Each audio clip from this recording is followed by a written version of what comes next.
The fix and flip loans are great. It's a great tool if you're flipping property or you're doing the burst strategy, because you can get high leverage. Then after the 6-month mark, or actually some lenders don't have seasoning requirements, you could refinance and go into a long-term portfolio loan. Fix and flip loans usually don't require any tax returns. So it's a very streamlined process, very quick. And there's a lot of people out there taking advantage. All the financing out on the street, there's a ton of money that came into this business. Welcome to the Investor Financing Podcast, where we interview real estate investors and lenders so you can learn all the secrets to getting your projects funded and scale your portfolio. And now, your host, Beau Eckstein. Hello and welcome to another episode of the Investor Financing Podcast. And on today's show, it's actually a special show. We're going to talk about fix and flip lending for beginners. So I often get a lot of calls and emails and messages, and people want to learn more about how fix and flip funding works. So I figured I'd put together a masterclass. Everybody that has questions and wants a basic overview of fix and flip financing, whether you're a new investor or you're a seasoned investor, maybe just want a kind of a recap. Maybe you've been paying cash or have a private lender that makes loans, but you want to scale up. So you want to figure out ways of funding your real estate flips. So that's why we put this class together. So I appreciate you joining us here, and let's get started.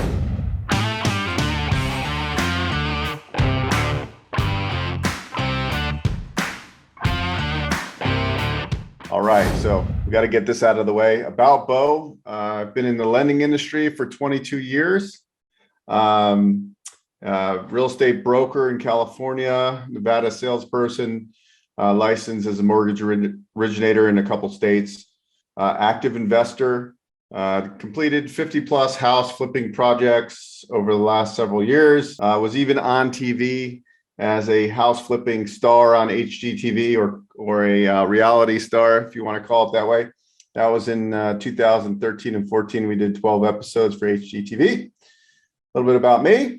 So what we're going to cover today, key terminology, some examples, finding a property, lending guidelines, how to get financing the easy way, and a lot more. What is LTV? Loan to value, basically, is what it is. LTP, or is considered loan to purchase price. If somebody says LTP, loan to purchase price. LTV, AIV.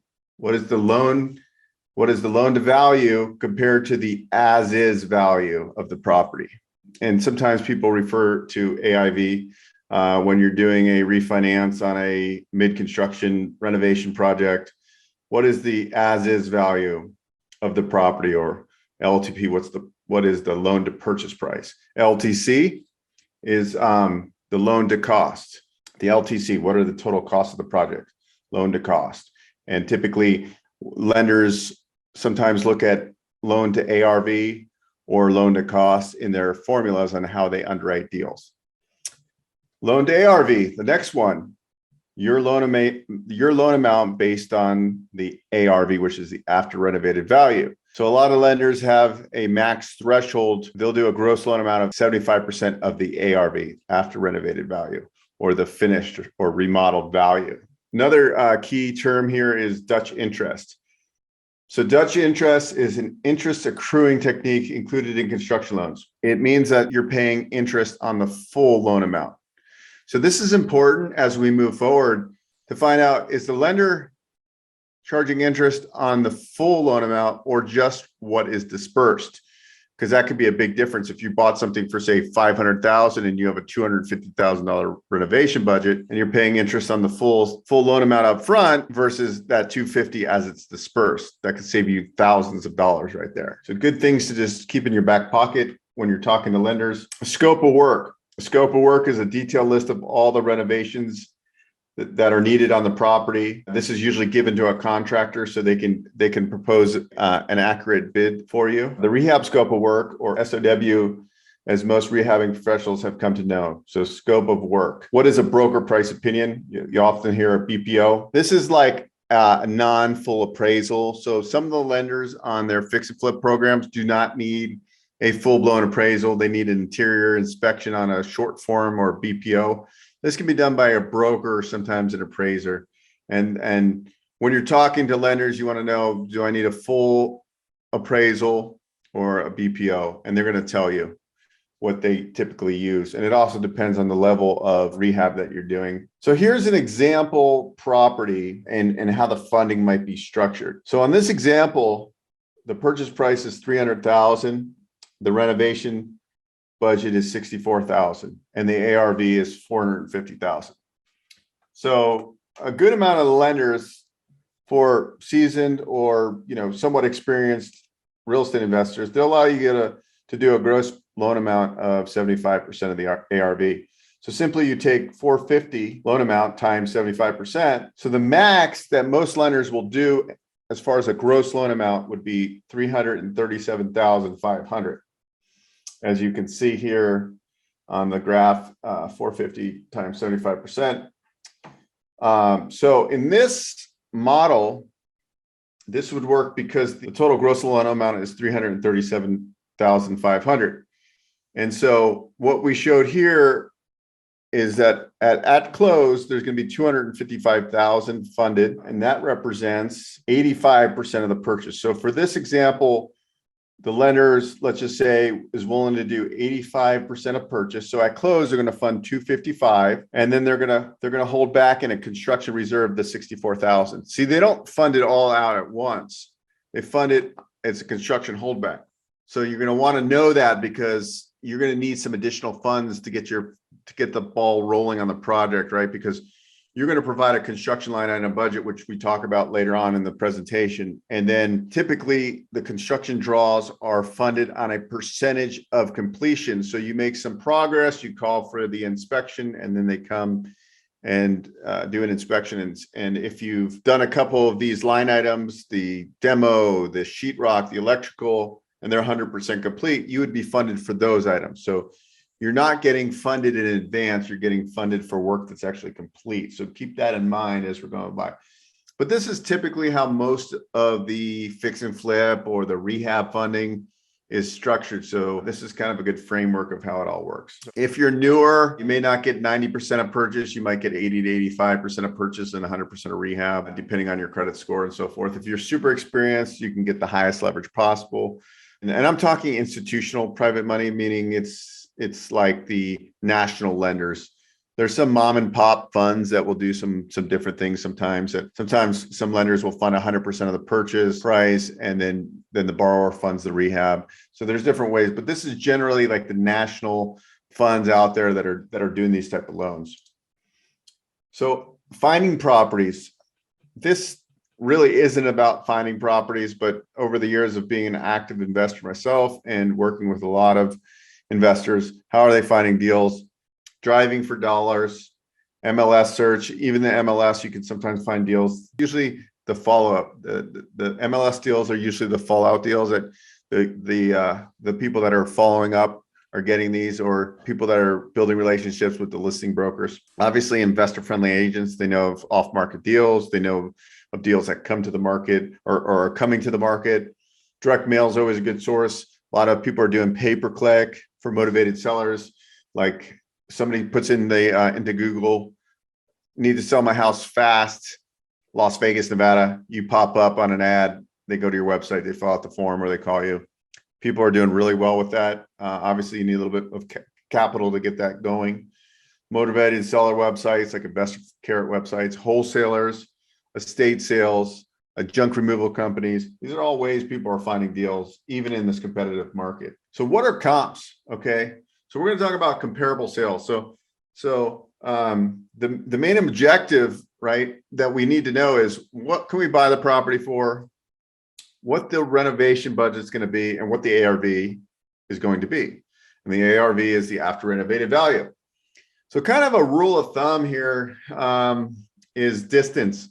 When you're pulling comparables, hopefully you have a real estate agent on your team that can pull comps for you, but you can use Zillow and you can actually do searches, and it's not as great as an MLS tool like MLS search, but it is somewhat usable. There's also services like PropStream and different that you can actually comp properties probably almost as effectively, if not as effectively as the MLS. I like the MLS because I'm a real estate broker. I like to read comments and it just provides easiness for me. But there's several ways to do this. So really, what we're going to do is we're going to start and we're going to do a search, and we're going to do a half a mile to a mile radius around the subject property, because that's where we want to first look for the best comps, right? On this, it says a mile. I typically start with a half a mile. And if I'm having problems finding comps within a half a mile, I extend it out to 3/4 of a mile, and then a mile if I can't find. But half a mile is optimal. You want to find properties that are similar in characteristic as far as age, the neighborhoods, so forth like that. Size, square footage. When I'm comping properties, I do 20% greater in square footage and 20% less in square footage. So I don't want to do houses that are way different. I want to look for, if I'm doing my subject property is 2,000 square feet, I'd want to do 20% less square footage, 20% greater square footage, half a mile radius. Obviously, you want to comp as close as possible. If it's a 2-story, you want to comp against 2 stories. Obviously, sometimes that's challenging. Bedroom, bathroom count, you want to be as close as possible. Sometimes you're not going to get exact comps. There's your subject properties is 4-bedroom, 3-bath, and you're finding 4 4s or 4 2s. And then you're going to have to kind of bracket and really hone it in from there. But it's really kind of eliminating and looking at the comps, looking at the pictures, looking at the level of finishes, obviously the style, 2-story versus single story, split floor plans, ranch style homes, sale date. I like to go back no more than 6 months. Sometimes you have to go back a year if it's like a smaller subdivision or a more rural community. But really, if you can go back a half a year or less, that's best. Optimally is 3 months and newer comps, but sometimes you can't find those comps. But this is the framework you should be using to really evaluate your ARV. So scope of work. Okay, we talked about this before. Scope of work. You're going to need this in the construction process or the lending process. Is that we're going to ask you, the initial questions, and then we're going to want a scope of work and line item budget, because that's going to go to the appraiser down the road. Because when the appraiser is going to give us an ARV value or what industry talk is subject to completed value, they need that to figure out what you're doing to the property so they can add that to their report. And it's also very useful in the scope of work to add in level of finishes, like if you're putting in quartz counters or marble counters or what you're upgrading, so they can really do a good job for you and get the highest value possible. Not that they're trying to, but the more complete this is, they'll get an idea that you're doing a higher end remodel, and maybe you can squeeze out some more on the appraisal, because at the end of the day, the gross loan amount's tied to the ARV or the after renovated value or the subject to completed valuation that this appraiser is going to bring in. Now, some of these lenders have some lenience where they have a little bit of range. So that's another topic. But if you're way off the bat and you said my ARV is 500 and it comes in at 400, that's going to reduce your loan proceeds that you're going to get dramatically. So you really want to do a good job of knowing what your ARV is, having comps available if you need to contest an appraisal, and really doing a good scope of work, which is going to entail get you good bids from your contractors, because they're going to have a complete list of what your expectations are. Because believe it or not, one of the big problems in this business is managing your construction costs and getting your projects done on time. You're listening to the Investor Financing Podcast. We'll be right back after this break. Are you looking for capital for your business? Whether you need to get new equipment, finance your accounts receivable, raise working capital, or acquire commercial real estate, SBA Exchange can help you get approved and funded. SBA programs can also fund ground-up construction projects. The process is simple, and the initial consultation is free. Simply book a call. An advisor will call you at your desired time. We have built relationships with the top SBA lenders. We know their lending appetite. We will source and connect you with the appropriate lender. You will not waste time trying to figure out who to apply with and how to get started, and follow the process through to completion. We have streamlined the lending process from A to Z and work with you on all forms and documents to expedite your loan approval. SBA Exchange is the marketplace for SBA financing. So in the simplest form, a rehab scope of work is a to-do list. One, a contractor will be expected to follow throughout the entire rehab. And obviously there's things that happen. Could be change orders and so forth. That's down the road, but you really want to start the process in the right way by not just walking the property and thinking, oh, I could do this for about $50,000. And then it turns into a $120,000 rehab. And your project that was going to take 90 days ends up taking 9 months. And this is going to cost you. And believe it or not, even in an appreciating market, a lot of people lose because they're not doing the homework up front that they need to do. What to include in a scope of work: project overview and description, exterior breakdown of what you're doing on the exterior, painting, windows, roof, gutters, landscape, interior, kitchen, bathroom, plumbing, electrical. You want to add in landscape. You want to add in mechanical systems, obviously, like HVAC. Really, you want to take your time and really walk the property, and even down to finishes, lighting fixtures, what kind of doorknobs you're putting on, because, are you doing levers? Are you doing standard doorknobs? Is that going to make, those are like kind of the levels of finishes you want to think, because a standard doorknob might be $14.95. One of the lever ones could be like $45, right? So like that can add up times 15 or 20. And then you go into the fact of all your bathroom fixtures and your vanities and things like that. So you really want to do your homework up front, I think, is the key to help. Okay, so you have a deal, now what? And here's the questions that I'm going to ask you as a loan originator, as we're talking, and you want to get, figure out what the max funding would be, what the terms would look like. So it's a simple conversation. What's the subject property address? What's the purchase price or the anticipated purchase price? What is the rehab budget? Are you doing a cosmetic rehab or is it a full gut? Are you adding square footage? Are you adding bedroom or bathrooms? That's very important to know, because we got to address that to the appraiser too. Because if it's existing 3.2 and you're converting it to a 4.3, that's going to add a lot of value potentially. So we need to make sure the appraiser is aware of this. And that's why I said scope of work and line item budget are important up front, because it's going to the appraiser. What's the existing bed bath count now? And what will it be when remodeled? What is the anticipated ARV? It will be useful to have at least 3 ARV comps. How many flips have you done in the past 36 months? So this is a question I'm asking. The underwriters want to know, what is your experience on title for the last 36 months? Do you own rental properties? Have you done flips? The more experience you have, the more compelling it is to get you the best financing. If this is your first flip and it's in a rural area, less lenders are likely to want to do the deal. How many rentals do you own? If any, do you own? Okay, what's your credit score? Where is the down payment coming from? Some of these national lenders do not want a second lien on the property. So I know a lot of real estate investors are starting out and they don't have a lot of capital. So they like to raise what we call gap funding. They want to put a second lien on the property. The national lenders out there do not like subordinate financing. They don't want a second deed of trust on the property, even though it's in second position. They want to see equity in the deal. So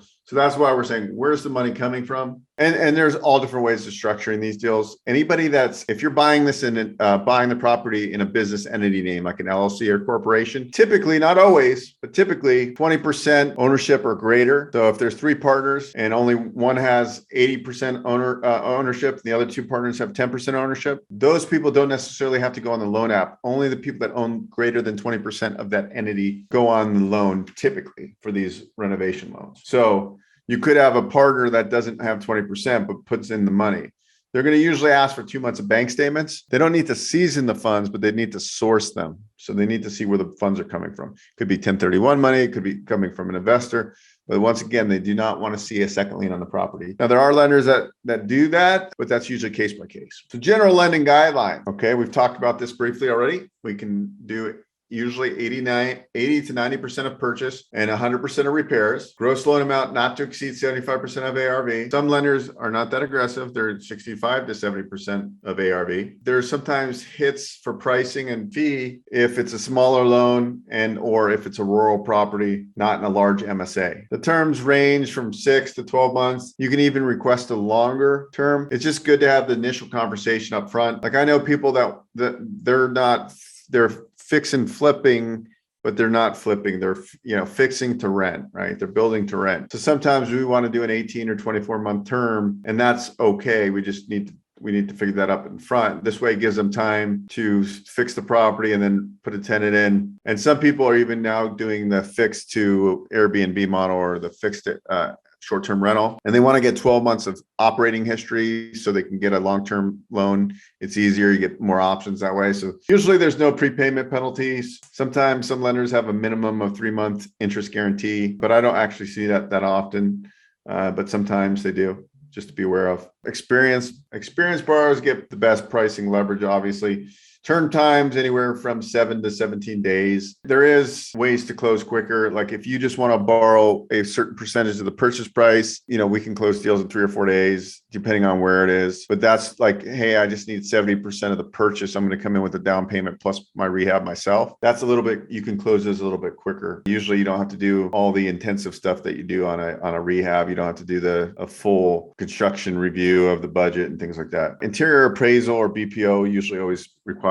Sometimes you can get around that, but it's just case by case. Loan approval process. Obviously, you're going to have that initial conversation that we just showed on the last slide. They're going to give you some indicative kind of soft quote of what they think they can do.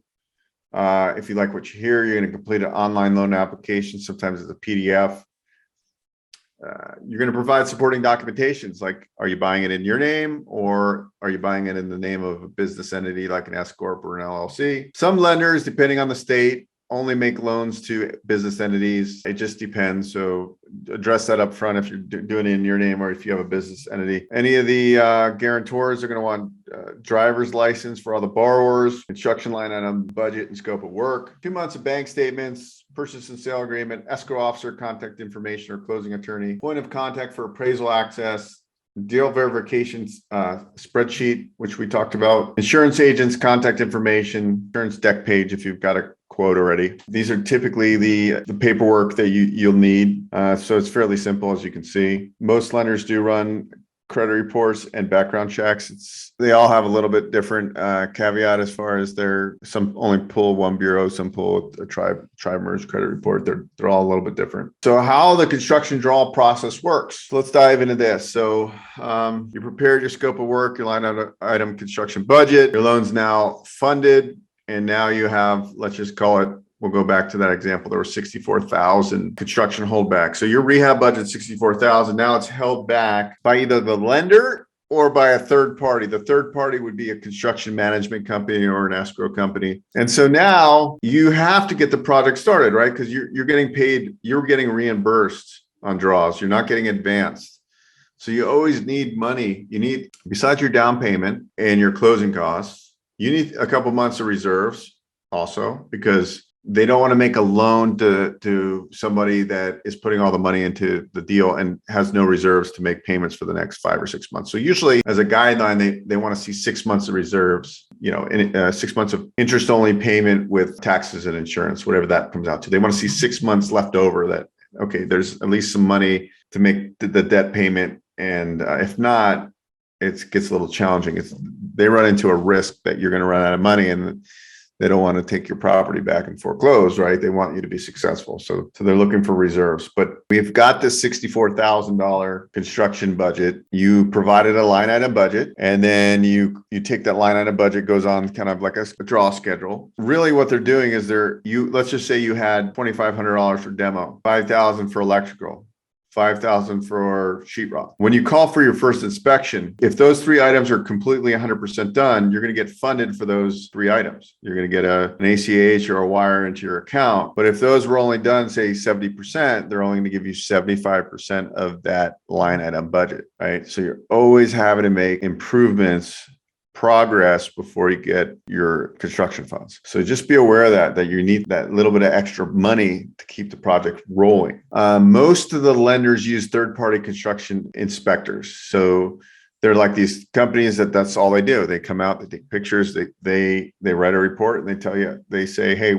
they're done with these 3 items, and they're 100% complete. And then that triggers the lender to fund those items. And it usually is a 3 to 5 day process. It could take longer, but somewhere around there. So you want to keep all your invoices. You want to keep all your receipts.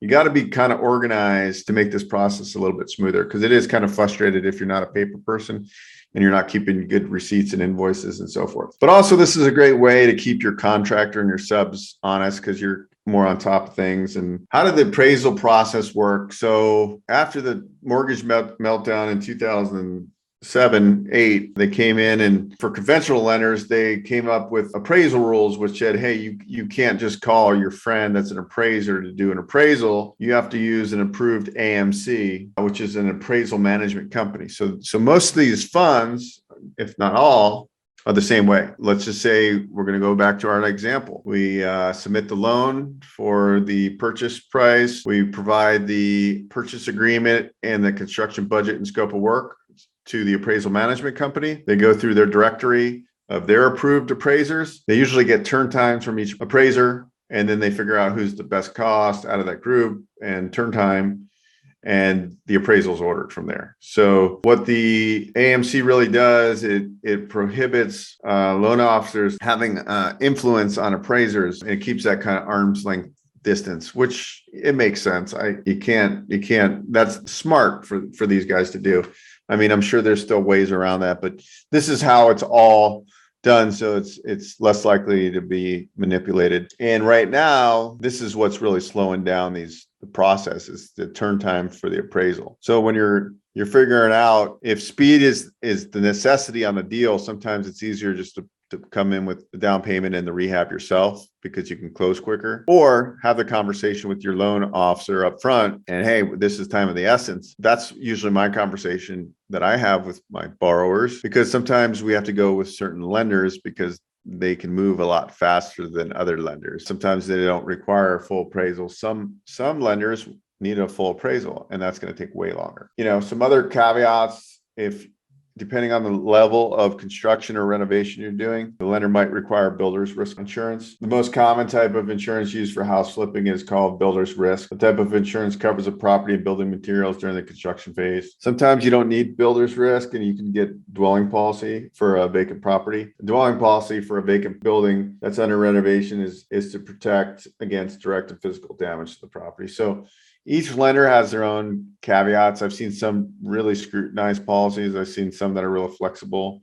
So all lenders have a different appetite for the insurance and requirements. And remember, insurance is way more money on a vacant property. I mean, like 3 or 4 times that you would pay on a normal homeowner's policy. Obviously, there's a lot more chance of vandalism, theft, damage, so forth. Property challenges. So what are some challenges, especially when it corresponds to lending? So I get calls from people often, and they tell me, hey, I found a really good deal. I can buy this property for 75 grand, and I'm going to put in 200 grand, and it's going to be worth 600,000. Sounds like a phenomenal deal. Lenders don't really like that unless you're experienced, because it's what we call a lopsided flip, meaning that rehab budget's much greater than the purchase price. Those are hard to get done, especially for newer.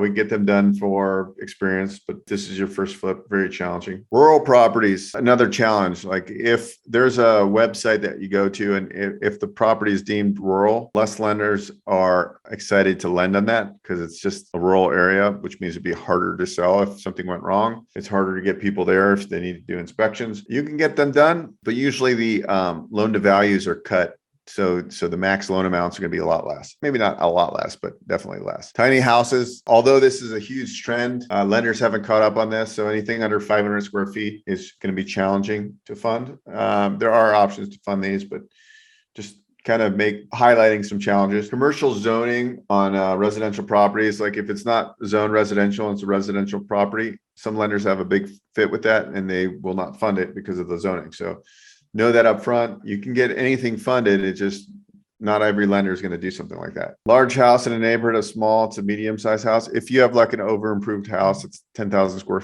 feet, and every other house in the area is 2,000 square feet, it's going to be very challenging to comp and to get an appraisal. So just not to say it can't be done, but it's going to be another challenge. Very large renovations for inexperienced investors. This is my first flip. I'm buying this house in San Francisco for $2 million, and I'm going to put in $900,000. I've never done a rehab. Can you get it done? Yes, but they're going to be more conservative on their loan to value. They're going to have you put a lot more skin into the deal, more money down payment. Scaling your house flipping business, obviously keeping on top of your construction budget and timelines. Combination of private lenders and fix and flip debt funds. So depending on your price points and so forth, it's always good to have a combination of individuals that want to invest in your deals, potentially as a joint venture partner, or as maybe maybe they make a business loan, or maybe they're a debt, they have a note and deed of trust on the property. That's a common practice. Sometimes I see some profit share agreements with their investor partners. The other big thing is get the right team members for floor plan and finishes of the property. If you're not the designer type like myself, like I've made some major mistakes flipping houses, like not laying out like in a small house, not laying out a really good place for a dining table. Just overlooked it because we put a big peninsula in, or an island in rather. And looking back, that was a huge mistake. Level of finishes. Are you trying to sell a house for $1 million and you're putting cheap fixtures in? People are going to see that. So it doesn't mean you can't buy inexpensive products, but really knowing where to source, like, hey, this laminate floor looks like $1 million, but it's really, really cheap. Nobody knows the difference. That stuff works. It's just like knowing how to put that together is key. Having the deal flow, building good teams of contractors, agents, lenders, escrow officers. That's really what's going to help you get more and more products to the finish line successfully. Common problems faced by house flippers: over improving properties, buying properties on busy streets, no garage in a neighborhood that has all your comps have garage, power line right behind your house, city ordinance such as sewer laterals that you didn't think about, like and for example, Oakland, California, and a couple cities over in the Bay Area. The point of sale, you need to have a sewer lateral compliance, or you have to sign a letter. And that people that aren't familiar with sewer laterals, that can run you $5,000 or $15,000. So it's not cheap. Some cities have a very, very long permitting process. So you go into like Berkeley, California, and that could take you like 8 months, and you're doing a simple remodel, because it just takes a long time with certain cities, and they scrutinize everything. So just knowing realistically that you think you can do it in 90 days, but maybe that's going to be 9 months. So, when you're figuring out your total cost for the project, don't be aggressive, be conservative. There's always overages, and projects always take longer. It's just the way the world works. Very seldom do you ever get them done on time. I mean, there are people that do, but I would say at least 60-70% of people that I talk to have severe overages and delays. Over optimistic on ARV. My house is going to sell for 1.1 when there's exact model match that sold for $1 million, because mine's better. You might think your house is the best and the market's booming right now, but you never know when there's going to be a lull in the market, or the market slows down, period. Be conservative on your ARV, right? You're better off figuring worst case scenarios and being surprised with making a lot more money. Obviously, construction overages and delays, that's going to happen. Be conservative, complete scope of work, stay on top of your contractors. That was pretty much all. My contact information is on the screen. We're going to try to do more and more lending topics that might interest you on short-term financing and buying multifamily and BRRRR strategy for financing. But the fix and flip loans are great. It's a great tool if you're flipping property or you're doing the BRRRR strategy, because you can get high leverage. Then after the 6-month mark, or actually some lenders don't have seasoning requirements, you could refinance and go into a long-term portfolio loan. Fix and flip loans usually don't require any tax returns. So it's a very streamlined process, very quick. And there's a lot of people out there taking advantage. All the financing out on the street, there's a ton of money that came into this business. When I first started really in this kind of fix and flip lending, there weren't these national funds. And now there's tons of them. And there's just big real estate investing trusts. They're buying, there's actually like a secondary market for these mortgages. So it's a huge business right now, just growing and growing and growing. And there's a tremendous opportunity right now because mortgage rates are low. So you're able to, buy, create value with these properties and refinance, hopefully get most of your money back out on the BRRRR, and then rinse and repeat. Anyways, I really appreciate you sticking around. Hope you enjoy this. Please like and subscribe. It helps the algorithms. It helps me get more eyeballs on my channel. As always, there'll be a calendar link below. Would love to talk to you about helping you grow your real estate investing business through strategic financing. And anyways, have a great day and a Merry Christmas, and thanks for watching.